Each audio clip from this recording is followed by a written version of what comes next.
Hello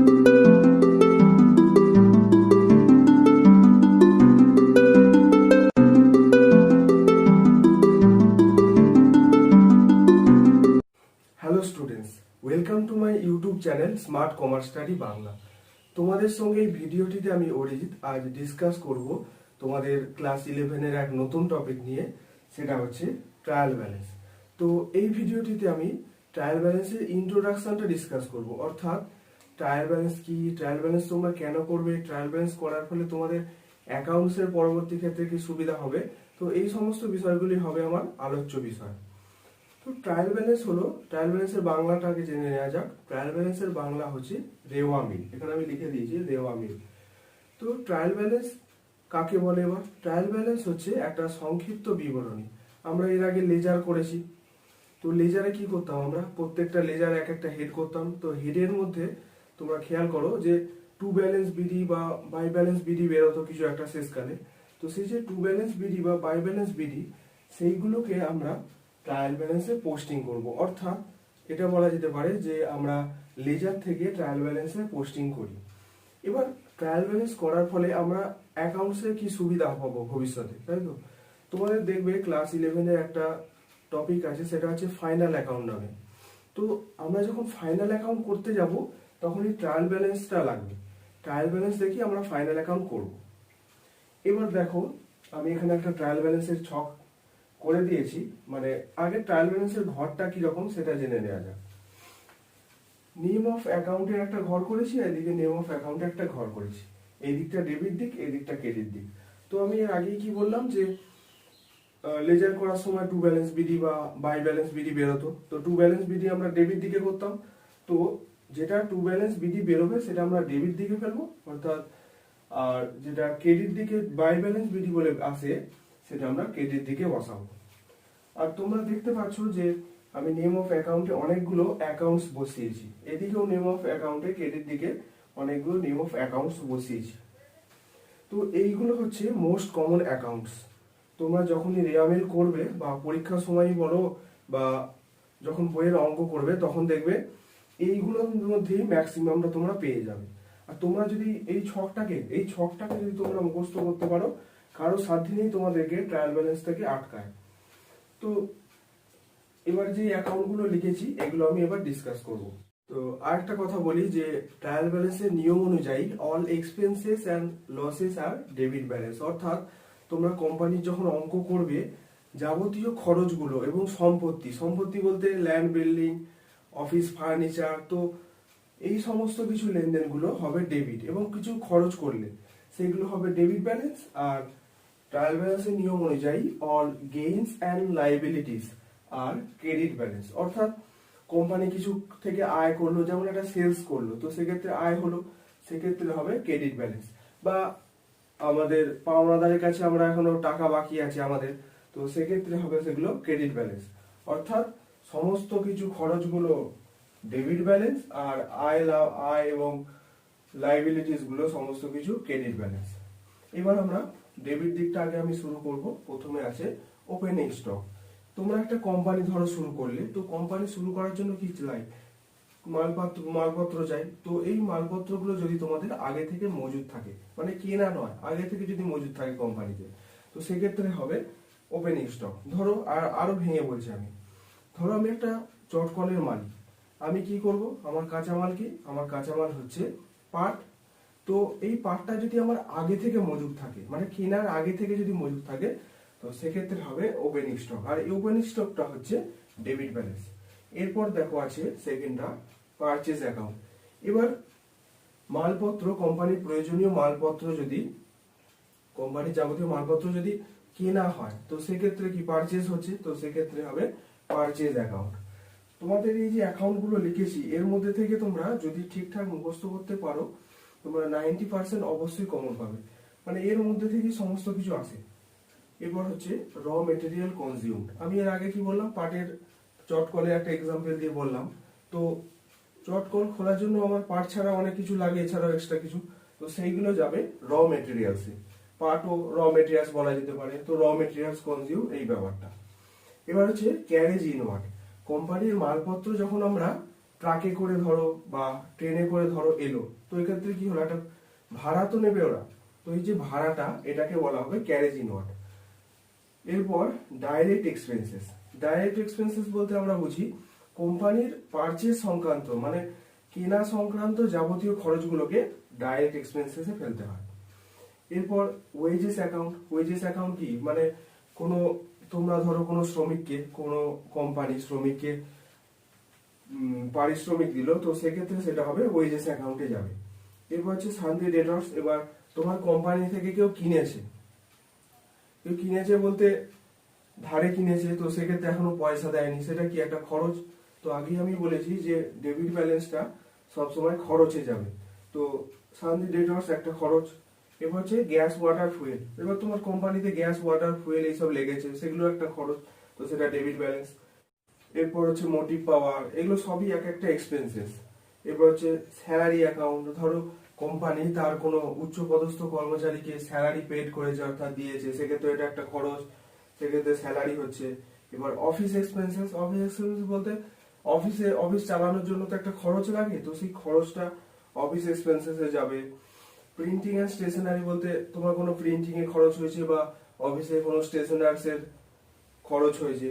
তারপর হচ্ছে posting and stamp, posting এ খরচ হয়েছে কিছু।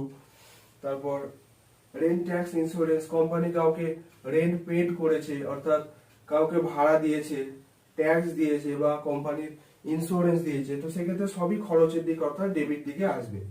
এরপর হচ্ছে ডিসকাউন্ট অ্যালাউড। ডিসকাউন্ট অ্যালাউড বলতে আমরা বুঝি যে তোমার থেকে যখন কোম্পানি মানে কোনো কাস্টমার তোমার থেকে কিছু কিনবে তোমার কোম্পানি থেকে, তখন আমরা যদি ডিসকাউন্ট দিয়ে থাকে, মানে ধরো 100 টাকার পিসটাকে 20% আমরা ডিসকাউন্ট দিলাম, তো সেক্ষেত্রে কোনো কাস্টমারকে, তো সেক্ষেত্রে 20% ডিসকাউন্টটা হবে ডিসকাউন্ট অ্যালাউড।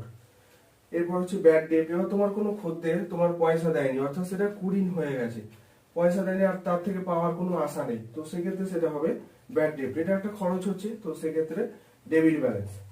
এবার হচ্ছে ডেপ্রিসিয়েশন। তোমাকে আগেই বললাম যে অল ফিক্সড অ্যাসেটস আর ডেবিট ব্যালেন্স। তো ফিক্সড অ্যাসেটে কিছু খরচ হতে পারে, বিল্ডিং মেরামতির কোনো কাজ হতে পারে বা প্ল্যান্ট অ্যান্ড মেশিনারি কিছু, মানে তোমার কোম্পানির মেশিনে কিছু ক্ষতি হয়েছে তো সেগুলো সারানো, এই সমস্ত কিছু ডেপ্রিসিয়েশনে যাবে, অর্থাৎ এটা একটা এক্সপেন্সেস। এরপর অডিট ফিস, অর্থাৎ কোম্পানি পরীক্ষা নিরীক্ষার জন্য যে খরচ হয় সেগুলো অডিট ফিস নামে বসবে, যেহেতু এগুলো একটা খরচ তাই ডেবিটই বসবে। তারপর হচ্ছে জেনারেল এক্সপেন্সেস। জেনারেল এক্সপেন্সেস বলতে যাবতীয় খরচগুলো যেগুলো হয় সেগুলো হবে ডেবিট ব্যালেন্স। মিসলেনিয়াস এক্সপেন্সেস ওই একই রকম বলতে পারো, খরচ, যাবতীয় খরচগুলো কি মিসলেনিয়াস এক্সপেন্সেসে যাবে। তোমরা যখন ট্রায়াল ব্যালেন্স করবে দেখবে লেখা থাকবে এরকম মিসলেনিয়াস এক্সপেন্সেস, অডিট ফিস, এরকম লেখাই থাকবে। তারপর হচ্ছে তো সেগুলোকে আমরা জাস্ট এরকম ট্রায়াল ব্যালেন্সে ডেবিটে বসিয়ে দেবো। এরপর হচ্ছে বিল রিসিভেবল, অর্থাৎ কোম্পানিকে কেউ বিল দিয়েছে, কোম্পানিকে সেটা পেড করতে হবে, অর্থাৎ সেক্ষেত্রে একটা খরচ হচ্ছে। তারপর হচ্ছে ইলেকট্রিসিটি। এবার কোম্পানি চালাতে গিয়ে ইলেকট্রিসিটি তো পড়বেই, তো সেক্ষেত্রে সেটা হবে ডেবিট ব্যালেন্স, একটা খরচ, আমরা সবাই জানি ইলেকট্রিসিটি একটা খরচ। এরপর ক্যারেজ আউটওয়ার্ড। কোম্পানি যে এত খরচগুলো করলো, নিশ্চয়ই কিছু একটা প্রডিউস করলো, তো সেই যে প্রডিউসটা করলো অর্থাৎ উৎপন্ন করলো জিনিসটা, সেটাকে আমাদের বাজারে পৌঁছানোর জন্য আবার খরচ হয়। মানে যেমন ক্যারেজ ইনওয়ার্ডটা আমি কি বলেছিলাম, কাঁচামাল বা এই সমস্ত কিছু কোম্পানিতে আনতে যেমন একটা ভাড়া বাবদ খরচ হয়, আবার প্রডিউস জিনিসটাকে কোম্পানি থেকে বাজারে পৌঁছানোর জন্য একটা খরচ হবে, তো সেক্ষেত্রে সেটা হবে carriage outward. Prepaid expenses. Prepaid expenses কথা হচ্ছে তোমরা অ্যাডভান্স শব্দটা হয়তো শুনেছো আগে। তো এক্সপেন্সেস মানে খরচ যদি আগে থেকে হয়ে যায়, অ্যাডভান্স হয়ে যায়, তো সেক্ষেত্রে সেটা প্রিপেইড এক্সপেন্সেসে যাবে।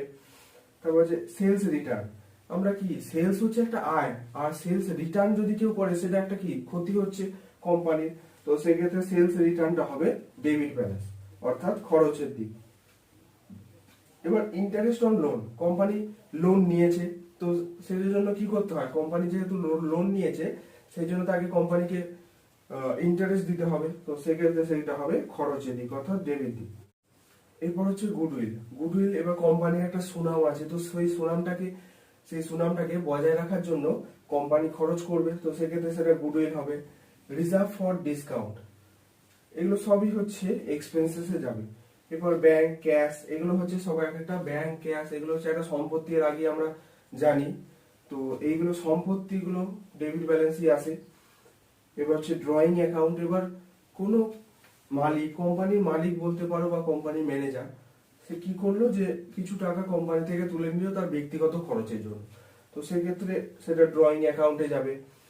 অ্যাক্রুড ইনকাম, অ্যাক্রুড ইনকাম কথার অর্থ হলো আউটস্ট্যান্ডিং ইনকাম, অর্থাৎ কোম্পানির ইনকামগুলো এখনো হয়নি, মানে আউটস্ট্যান্ডিং হয়ে আছে, বকেয়া হয়ে আছে, তো সেক্ষেত্রে সেগুলো হবে একটা খরচ, সেক্ষেত্রে এটা হবে ডেবিট ব্যালেন্স। এরপর আমার ডেবিট দিকটা শেষ হয়ে গেল, এবার আমি ক্রেডিট দিকটা ডিসকাস করব। এখানে যে নেম অফ অ্যাকাউন্ট গুলো করা আছে সেগুলো আমি এবার ডিসকাস করব। প্রথমেই আছে সেলস অ্যাকাউন্ট, অর্থাৎ কোম্পানির যদি বিক্রি হয় কোনো কিছু, কোম্পানি উৎপন্ন দ্রব্য, তো সেক্ষেত্রে অবশ্যই সেটা একটা লাভজনক, তো সেলস অ্যাকাউন্টটা ক্রেডিটে বসবে। আমি আগেই বলেছি এই ভিডিওর প্রথম দিকেই যে সমস্ত ইনকাম গুলো কিসে বসবে, ক্রেডিটে বসবে, তো সেলস একটা ইনকাম, তাই এটা ক্রেডিটে বসলো। এবার পারচেজ রিটার্ন, পারচেজ রিটার্ন কেন আমি ইনকামে কেন বসালাম, মানে ক্রেডিট দিকে কেন বসালাম, পারচেজ যদি খরচ হয়, পারচেজ রিটার্ন করলে কি হবে, সেটা একটা লাভ হবে, তো সেই জন্যই সেটা পারচেজ রিটার্ন। পারচেজ রিটার্নের আর একটা নাম আছে, সেটা হচ্ছে ক্যারেজ আউটওয়ার্ড, অর্থাৎ পারচেজ যেমন কিনলে কি আমাদের কাছে আসছে, এবার পারচেজটা যদি চলে যায় তার মানে কি হচ্ছে, রিটার্ন আউটওয়ার্ড হয়ে যাচ্ছে, মানে বাইরে চলে যাচ্ছে কোম্পানি। আর সেলস রিটার্নের রিটার্নকে আর একটা বলা হয়, তোমরা যখন বইয়ের অঙ্ক করবে দেখবে, সেটা হচ্ছে রিটার্ন ইনওয়ার্ড, অর্থাৎ সেলসটা আমি করেছিলাম সেটা কোম্পানিতে এলো, ইন হলো, তার মানে ইনওয়ার্ড। এবার রেন্ট কমিশন, এবার কোম্পানি কাউকে ভাড়া দিয়েছে, কোম্পানি কিছু জিনিস এবার কাউকে ভাড়া দিয়েছে, তো সে কি করবে, এবার কোম্পানিকে পয়সা দেবে। তো এইভাবে যদি রেন্টে কিছু রাখি, কোম্পানি যদি রেন্টে কিছু রাখে, সেক্ষেত্রে রেন্ট হবে ইনকাম। আবার রেন্ট যদি পেডও করতে পারে, কোম্পানি নিজেও রেন্ট দিতে পারে, আবার নিজের রেন্ট নিতেও পারে, নিতে পারলে সেটা ক্রেডিট দিকে হবে, আর যখন দেবে রেন্টটা তখন হবে ডেবিট দিকে। এবার কমিশন, এবার ধরো কোম্পানি তার ম্যানেজারকে কমিশন দিয়েছে, তো সেক্ষেত্রে সেটা হবে ক্রেডিট ব্যালেন্স। ইন্টারেস্ট রিসিভ, এবার কোম্পানি ধরো কোম্পানি ব্যাংকে কিছু টাকা আছে, তো এই যে ব্যাংকে টাকা আছে মানে ব্যাংক কি করবে, ইন্টারেস্ট দেবে, তার মানে কি হচ্ছে, কোম্পানি ইন্টারেস্টটা পাচ্ছে, কোম্পানির টাকা যেহেতু জমা আছে ব্যাংকে, তো সেক্ষেত্রে সেটা ইন্টারেস্ট রিসিভ করবে কোম্পানি। ডিসকাউন্ট রিসিভ, এবার কোম্পানি ধরো কোম্পানি পাওনাদারের থেকে কিছু জিনিস কিনেছে, এবার সেই জিনিসটা কিনেছে কিসে, একটু ডিসকাউন্টে কিনেছে পাওনাদারের থেকে, তো ডিসকাউন্টটা রিসিভটা সেই জন্য হবে একটা ইনকাম।